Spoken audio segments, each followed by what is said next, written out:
A diretora da agência de modelos está admirando o resultado das fotos de Yuya na competição de esportes. Ela tem um plano para fazer com que Yuya não tenha como recusar a oferta de trabalhar em sua agência. E muito obrigado pelos 1.500 inscritos, vocês são muito importantes. E se você quer ajudar o canal a crescer, só precisa se inscrever e assistir nossos vídeos. Menos de 3% das pessoas que assistem eles são inscritos. Então peço essa força a vocês. Valeu! Kaori está na casa de Yuya estudando e ela acaba de conhecer a Katsuki. Yuya tem dificuldades com matemática e Kaori o ajuda, e enquanto isso Yuya a ajuda com o japonês clássico e o inglês. Ele ia falando naturalmente que ele só é bom em línguas por causa da sua habilidade de compreensão de idiomas, e quando percebe que falou demais, acaba desconversando para que Kaori não desconfiasse de nada. E nesse instante Kaori relembra o momento em que fez ela estar na casa de Yuya. Os dois estavam caminhando na saída da aula, e enquanto Kaori falava que já estava chegando o dia dos testes, ela percebeu que havia algo de errado com o Yuya e perguntou a ele sobre isso, mas ele disse que não era nada, ele só não era muito bom com matemática e ele estava com medo de não ir muito bem na prova. Kaori se espanta, pois não imaginava que teria algo em que Yuya não fosse bom, e de repente ela parou e com muita timidez disse a Yuya que então iria até a casa dele para que eles pudessem estudar juntos. Após ela voltar com seus pensamentos para o presente, Kaori pede para ir ao banheiro. Assim que ela sai, Yuya fica conversando consigo mesmo, que é a primeira vez que uma garota vem na sua casa, e isso está deixando ele um pouco nervoso. E preocupado que ela não fosse capaz de encontrar o banheiro, ele vai atrás dela, e quando a encontra, Kaori havia aberto a porta para a casa de Yuya no outro mundo, e estava prestes a passar por ela, mas Yuya a chama, e ela se desculpa dizendo que não sabia onde ficava o banheiro, e parecia que alguém a estava chamando naquela direção.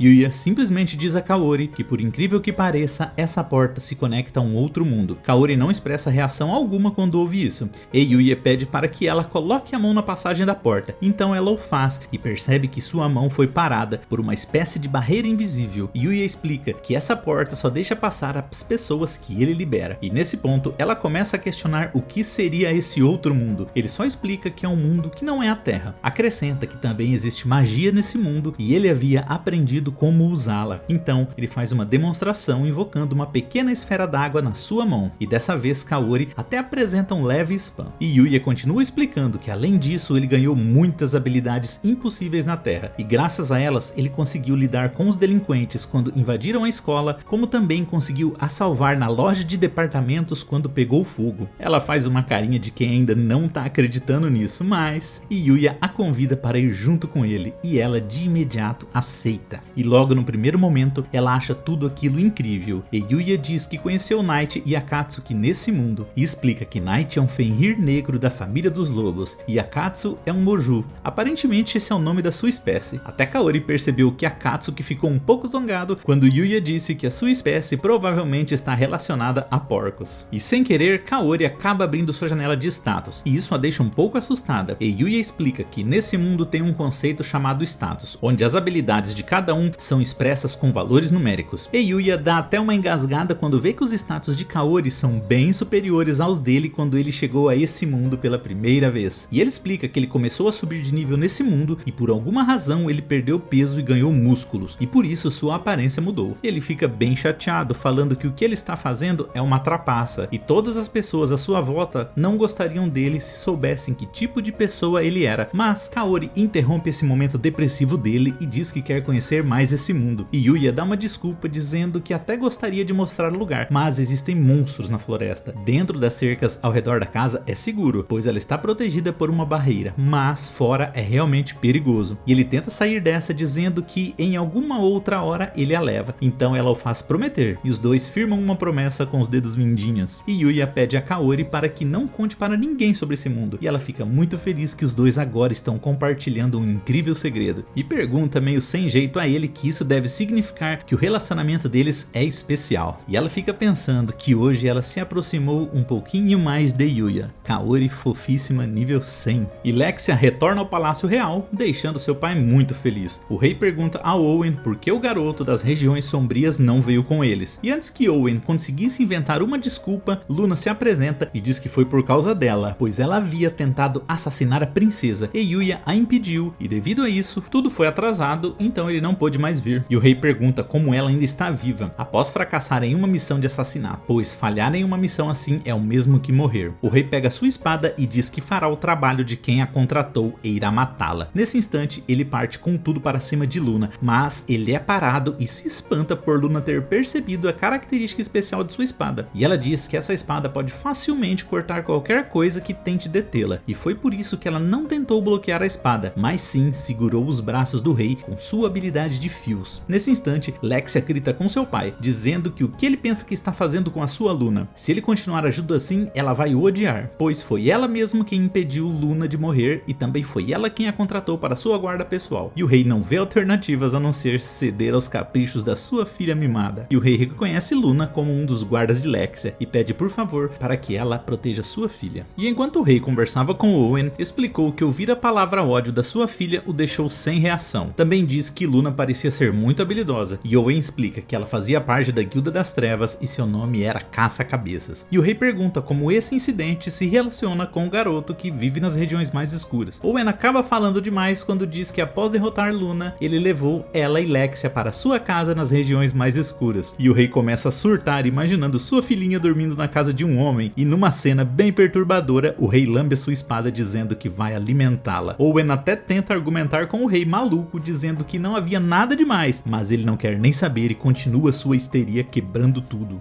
Em um outro local naquele mundo, a pessoa misteriosa mascarada de alguns episódios atrás está recebendo algumas informações do seu capanga. Alguém que serve ao propósito deles havia contratado, através da Guilda das Trevas, a assassina conhecida como Caça-Cabeças, para que matasse a princesa Lexia, mas o assassinato foi frustrado por alguém que vive nas regiões mais escuras. E além disso, a Caça-Cabeças acabou se tornando da guarda pessoal da princesa. O mascarado exige mais explicações, mas seu capanga não sabe muito mais do que isso, e complementa dizendo que a pessoa que mora nas regiões mais sombrias foi convidada para o Palácio Real, e o mascarado vê uma oportunidade e diz com alto e bom tom que se tornará rei independente disso e quer apenas antecipar o processo. E ele chega para o seu capanga e diz que ele vai ceder o uso da sua arma secreta, uma barreira de vedação mágica, que uma vez ativada, nenhuma magia pode ser usada dentro dos seus limites. Os usuários de magia que guardam o rei ficarão impotentes. Os únicos capazes de lutar serão Owen e a Caça-Cabeças. O capanga questiona que se por acaso essa missão falhar, pode ficar complicado para eles, mas o mascarado diz que o que precisa fazer é colocar a culpa em outra pessoa, e é só atribuir o crime à pessoa das regiões sombrias que irá visitar o Palácio Real. Depois da competição de esportes com bola, a Academia Olsen deu alguns dias de folga para os seus alunos, e Yuya aproveitou esses dias para enfim ir ao Palácio Real. E antes de ir ao palácio, ele começa a passear por uma cidade, sendo essa a primeira cidade que ele visita no outro mundo, e ele acha incrível quando vê pessoas com cauda e orelhas de gato. Em seguida, Yuya vai até um comerciante local a fim de vender alguns itens, pois não tem dinheiro algum daquele mundo. O comerciante acredita que pelo porte de Yuya e seu nome diferente, ele deve ser um nobre que está escondendo sua identidade, e Yuya tenta convencê-lo de que ele é apenas uma pessoa normal. E por fim, Yuya mostra alguns dos seus itens que gostaria de vender. São algumas pimentas que estão nos frascos de vidro muito bonitos. O comerciante diz que em todos esses anos nunca viu um produto de tão alta qualidade assim, e oferece a Yuya 100 moedas de ouro. O comerciante chega a cair da cadeira quando Yuya pergunta quanto valem essas 100 moedas de ouro, dando desculpa de que ele não conhece o valor da moeda desse reino. O comerciante explica que uma família em média 4 pessoas pode viver confortavelmente durante um ano com 5 moedas de ouro, e após concluir o negócio, o comerciante entrega a Yuya um cartão da guilda, que serve como identificação, portanto Yuya deve carregá-lo sempre. E após uma viagem cansativa de carruagem, Yuya chega até a capital real, e logo de cara se espanta, pois o número de pessoas é completamente diferente do outro local em que estava. Akatsuki aponta o castelo para Yuya, que entra em completo desespero quando vê que é aquele palácio incrível. O nervosismo vai tomando conta dele, enquanto Knight e Akatsuki tentam o consolar. E Yuya é recebido por Owen no castelo, e eles já vão direto para uma audiência com o rei. A princípio, o rei está bem calmo e começa a fazer algumas perguntas para Yuya. Se foi ele quem salvou Lexia, se foi ele quem ela pediu em casamento, e nesse momento ele já começa a se alterar levantando a voz. Já pergunta se ele é o canalha que seduziu sua filha. Yuya não tem muito o que fazer a não ser entrar em pânico. E depois de uma discussão entre Owen e o rei, a majestade se acalma. Então ele se apresenta devidamente a Yuya, dizendo que ele é o rei do reino de Arcélia e seu nome é Arnold. Em seguida, Yuya se apresenta junto com Knight e Akatsuki. O rei não está disposto a dar trégua alguma para o Yuya, e ele o esnoba dizendo que ele nem trouxe um presente para sua querida filha. E Yuya pede desculpas pela sua falha, e na maior inocência ele resolve tirar um item do seu inventário. E tem esse que ele havia dropado matando algumas ovelhas. É um artigo de luxo chamado Cama do Paraíso. Nesse momento, todos no local ficam em choque ao verem esse item. Nem todos ficam em choque, pois Lexia está bem empolgada e chama Yuya de atrevido. O rei se levanta com sua espada e vai caminhando em direção a Yuya, dizendo como ele ousa seduzir a sua filha bem na sua frente. Yoen segura a espada do rei e diz que Yuya não é desse reino, então ele não conhece os costumes daqui. Então Owen explica para Yuya que quando alguém presenteia com itens de cama, a pessoa deseja, completa Lexia, casar com a pessoa e dividir a cama juntos. Yuya se agacha de vergonha dizendo que estragou tudo, e o rei começa a sacar a sua espada dizendo que Yuya ficará enferrujado na lâmina da sua espada rasgadora Greiko. E quando ele supostamente iria atacar Yuya, vários assassinos chegam por cima cercando eles. O rei ordena que os magos ataquem, mas os ataques mágicos são inúteis, pois os assassinos estão usando uma barreira que anula qualquer magia. Então um dos assassinos anuncia que agora o rei Arnold e Lexia irão morrer. Owen e Luna interceptam alguns assassinos. Enquanto isso, Yuya ordena que Knight o ajude e Akatsuki cure os feridos. Yuya e Knight derrubam todos, só na pancada, e Lexia corre para abraçar Yuya dizendo como ele é incrível e derrotou todos em um instante. E Luna percebeu que Yuya está mais forte do que antes. E enquanto isso, vemos um rei, um pai, bem bravo vendo a sua filha se esfregando em um homem bem na sua frente. Após o ocorrido, Lexia está brigando com seu pai por causa da maneira que está tratando Yuya. Owen começa a revirar as coisas dos assassinos e encontra um brasão de Rhaegar. Eles entendem então que o responsável é o irmão mais velho de Lexia. Owen pede para que Yuya empreste a sua força pelo bem do reino de Arcélia, dizendo que a família real e o reino estão em perigo. E aqui fechamos o episódio 11 desse anime. Tem mais o 12 e o 13. Escrevam aqui embaixo se vocês querem que eu traga as próximas partes, tá? Gente, espero que tenham gostado do vídeo. Aproveitem, se inscrevam em nosso canal, curtam o nosso vídeo para o YouTube distribuir para mais pessoas. E é sempre um prazer ter vocês aqui comigo. Valeu!